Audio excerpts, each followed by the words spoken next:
여러분은 지금까지 살아오면서 하나님께서 나를 시험하신다는 생각을 해보신 적이 있으신가요? 사실 우리 모든 사람들의 인생이 순탄치 않다는 것은 경험으로 알게 될 것입니다.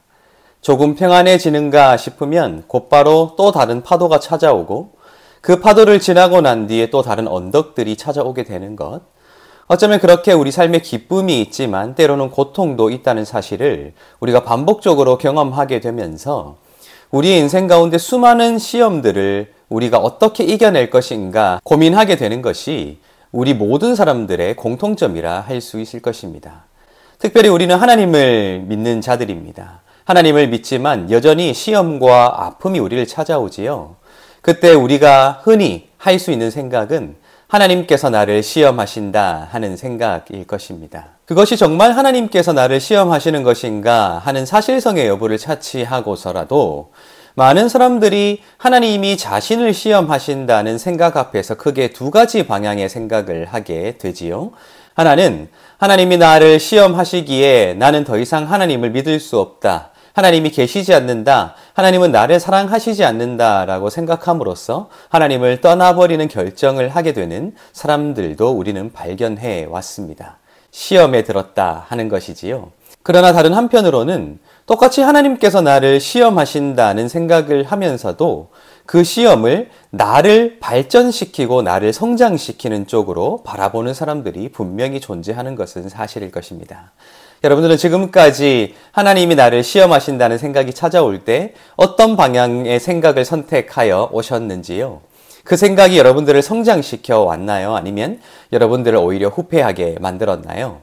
오늘 우리는 시편 67편의 말씀을 함께 읽게 될 텐데요. 이 시편 67편의 말씀은 하나님께서 무엇을 행하셨는가, 하나님께서 하나님의 백성들에게 무엇을 행하셨는가 하는 내용을 기록하고 있는데 특별히 8절부터 15절을 제가 읽어 드릴 테니까요. 한번 잘 읽어 보시기 바랍니다. 만민들아 우리 하나님을 송축하며 그의 찬양 소리를 들리게 할지어다. 그는 우리 영혼을 살려두시고 우리의 실족함을 허락하지 아니하시는 주시로다. 하나님이여 주께서 우리를 시험하시되 우리를 단련하시기를 은을 단련함 같이 하셨으며 우리를 끌어 그물에 걸리게 하시며 어려운 짐을 우리 허리에 메어 두셨으며 사람들이 우리 머리를 타고 가게 하셨나이다. 우리가 불과 물을 통과하였더니 주께서 우리를 끌어내사 풍부한 곳에 들이셨나이다. 내가 번제물을 가지고 주의 집에 들어가서 나의 소원을 주께 갚으리니 이는 내 입술이 낸 것이요 내 환난 때에 내 입이 말한 것이니이다. 내가 수양의 향기와 함께 살찐 것으로 주께 번제를 드리며 수소와 염소를 드리리이다. 아멘. 함께 읽은 시편 67편 8절부터 15절까지의 말씀은 작은 단락입니다. 이 단락의 결말은 하나님께 좋은 제물로 제사를 드리겠다는 그러한 다짐으로 끝이 나게 되는 것이 이 단락의 특징이라고 할 수 있을 것입니다. 수양을 드리고 수소와 암소를 드리며 아름다운 번제로 하나님 앞에 드리겠다는 결단으로 채워지고 있는 것, 그것이 시편 67편 8절부터 15절의 내용이라고 할 수 있을 것입니다. 그런데 지금 이 시인이 하나님께 아름다운 제사를 드리겠다고 결단해온 과정이 어떠한가 하는 것이 이 짧은 단락 안에 들어가 있거든요. 어떠한 것이었습니까? 아름다운 삶이 그의 삶 가운데 가득 채우고 있었기에 이런 결론에 이르게 되는 것인가요? 아닙니다. 시인이 돌아보기에도 자신의 삶은 시험거리가 참 많았다는 것을 넌지시 밝히고 있지요. 10절 보십시오. 하나님이여 주께서 우리를 시험하시되 우리를 단련하시기를 은을 단련함같이 하셨다라고 되어 있고요. 우리를 끌어 그물에 걸리게 하시며 어려운 짐을 우리 허리에 메어 두셨다라고 하고 있습니다. 여러분 생각해 보십시오. 하나님께서 그 모든 짐을 풀어주시고 어깨를 가볍게 하시면 참 좋을 텐데 오히려 그것을 메어 시험에 들게 하셨다라는 내용이 기록되어 있는 것이지요. 그런데 12절을 보면 이렇게 되어 있습니다. 사람들이 우리 머리를 타고 가게 하셨나이다. 우리가 불과 물을 통과하였더니 주께서 우리를 끌어내사 풍부한 곳에 들이셨나이다 라고 되어 있어요. 결국 이러한 흐름이 발견되는 것이죠. 하나님이 우리를 시험하시되 단련하셨다는 표현이 들어가 있고요. 사람들이 우리의 머리를 밟고 가게 하셨는데 그러한 불과 물과 같은 시련을 우리가 통과하였더니 우리를 풍부한 곳에 이끌어 들이셨다. 그러므로 내가 좋은 것으로 아름다운 것으로 하나님께 번제를 드리겠다라는 고백으로 이어지고 있다 하는 것입니다.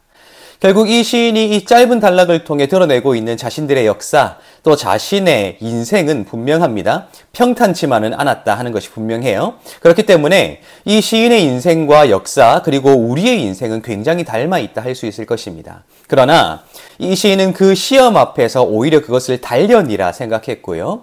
그들이 그물에 걸리거나 무거운 짐을 허리에 메거나 사람들이 자신의 머리를 밟고 지나가는 그러한 고난을 겪을 때에 오히려 그것을 잘 통과했을 때 하나님께서 주실 그러한 은혜를, 그러한 보상을 사모할 수 있는 근거로 삼았다 하는 것을 오늘 이 말씀이 우리에게 보여주고 있다 하는 것입니다. 여러분, 우리가 인생을 살아가며 발견하게 되는 일상의 진리들이 참 많이 있습니다.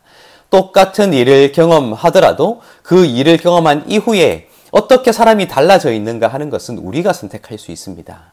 시련을 우리가 피해갈 수 없다면, 아픔을 우리가 피해갈 수 없다면 그 시련과 아픔을 통해 나를 어떤 존재로 만들 것인가 하는 것은 내가 선택할 수 있다 하는 것입니다.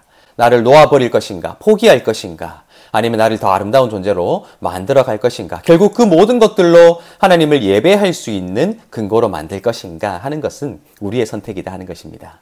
여러분, 무엇을 선택하고 싶으십니까?